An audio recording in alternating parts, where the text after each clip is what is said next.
Fikir verin, bütün boşanan ailələrdə konflikt həmişə bu səbəbdən olur. Allaha deyil, bir-birlərinə zikr edirlər və dünya bağlılıqlarına zikr edirlər. Allahdan qorxmurlar. Allah deyir, sədaqətli olun bir-birinizə. Başqasının arvadını istəməyin. Bibliya belə danışır, Bibliyanın dilindən dedim. Əskəhdir, belə deyirlər. İstəmə başqasının arvadını. Özünkünə bax. Öz quyundan su iç, deyir Bibliya. Sənə vermişəm, onu dəyərləndir. Amma sən elə bir naşükürsən ki, sənin elə bir devalvasiya edici baxışların var, elə bir təhqiramiz nəfsin var ki, sən hər şeyi dəyərdən salan bir insansan. Baxırsan, 5 dəqiqə baxandan sonra dəyərdən salırsan artıq. Sonra da sevə bilmirsən. Özün saldın dəyərdən.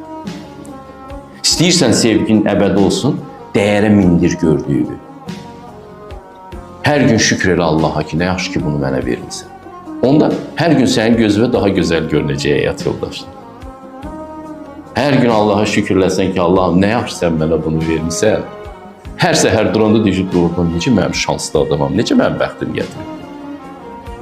Şükranlıqdadır səadətin sirri. Yenə də Allah var ortada.